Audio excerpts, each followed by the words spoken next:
A story of love, loss, and redemption, Downeast takes a deep dive into the seedy underbelly of Maine, where Emma Maddox returns to her hometown to uncover what happened to her brother on the night he mysteriously died.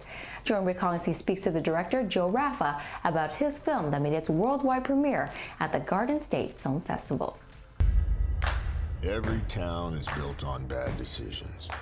Tommy, watching you guys makes me really want to have a kid. My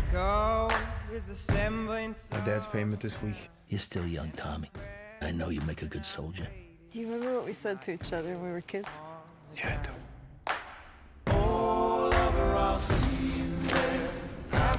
Hey, Pop. We never saw that dope. Keep your mouth shut.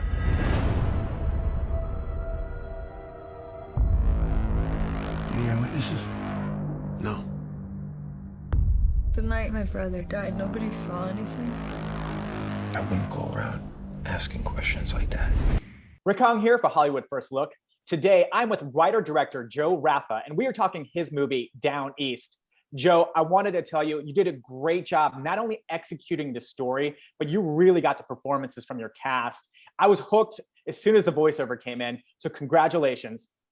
Oh, thank you so much, Rick. I really appreciate that. So can you kind of tell me like how the story came about? Yeah, so Greg Finley, the lead actor, we met him while we were shooting a project in Maine, and he was from Maine, and he'd been living with this character in this story for years. So I was honored that he trusted me enough to write it. And we developed a script with Ed Stevens, who's the cinematographer, producer on Downeast, and another producer, Corey Pike. And we kind of developed the script for several months until we were happy with the product that we were ready to shoot. So when you're developing the script, were you staying in Maine to kind of familiarize yourself with like the town and everything and kind of like where you wanted to like location shoot, or were you somewhere else in the meantime? I wrote it from LA, but I visited Maine for the first time with Ed Stevens when we were shooting a documentary, and I absolutely fell in love with it. It's got such great character. The people there are wonderful. They have these beautiful salt-stained structures, and the town really is a character in the film. It's one of my favorite cities in America.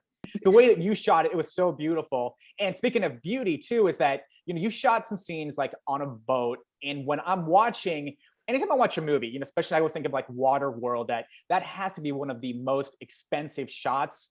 So like, how was it shooting that scene? The day we had to shoot all the boat stuff, because we only had one day to shoot all the boat stuff in the film, was definitely the hardest for us.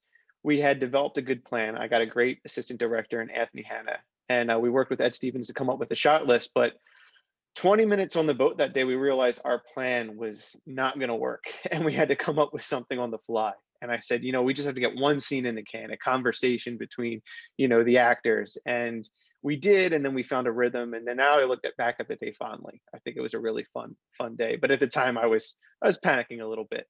Because you're probably also thinking about daylight, right? Like, oh, we're losing the light. We're losing the light. We got to go. Yeah, and in Maine, you know, you don't get a lot of light in the winter, and it's cold, and we were like, oh, the cold's going to be a character in the film. But after 2 days of shooting, we thought, oh, maybe that was a mistake. Speaking of the cold being a character in the film, I definitely saw that, and it definitely looked authentic. It did not look cold. So like, how was that to like shoot, you know, with your actors? Oh, it definitely helped give the film set a certain energy. And it helped me as a director, because once they were costumed by our costume designer, Brooke Mulkins, and put in those elements, it was very easy for them to become the part. And I just kind of stayed out of the way as a director. So something that I noticed, like I said, that you did a great job directing the story, but the performances, how was it working with this cast? Like Greg was great. Dylan was great. I thought it was hilarious to see Kirk Fox, who I know is a stand-up comedian, do this kind of dramatic piece. And I thought he was amazing in it. Yeah, all the credit goes to our casting directors, Christy Faison and Jamie Rudofsky. They brought in some amazing talent, and then Kirk in particular. You know, we needed his role to be kind of a comedic relief for the film, but he brought so much conviction, so much energy, so much spirit to the film, and you know, we would just let him improvise and riff, and he was able to do that because he was, number one, a phenomenal actor and really talented, but also we all had a strong foundation for the story we were telling. And Kirk Fox helped serve the story with every decision he made. He was really great. So how was it locking the film? Because, like I always know, like with filmmakers, there's always like something that you're looking at and saying, gosh, maybe if I had a bit more budget, I could do this scene different, or if I had a bit more time, I could do that. So like, I don't know how that felt for you, because once it's locked, you're kind of like, okay, it's going out into the world. Yeah, that's always a scary part. But I think, you're always fighting the variables, especially of independent filmmaking, and nothing's ever going to be perfect. And I think the further you progress in your career, the closer you can get a film to your original vision. But there are so many elements of this film that I could never dream up on my own. Our editor, Meredith Mantic, made so many great choices in the edit room. Our sound mixer, Luke, the person who composed the score, Aaron, they all did a tremendous job elevating the film to a place I could never bring it myself. So in a way, you're like, you always have these small regrets, but they're definitely outweighed by the beautiful inspiration that comes along the way while you're making a project. The movie is Downeast. It's having its world premiere at the Garden State Film Festival, March 27th. Until next time, I'm Rick Hong, and you've been watching Hollywood First Look. The Tommy that I knew would fight. He would do what's right. He would take a stand. The last time I did something right, 2 people got killed. Another chance at some point in your life to define who you are. Sometimes a man's got to do what he doesn't want to do to protect the ones he loves, protect the town he loves.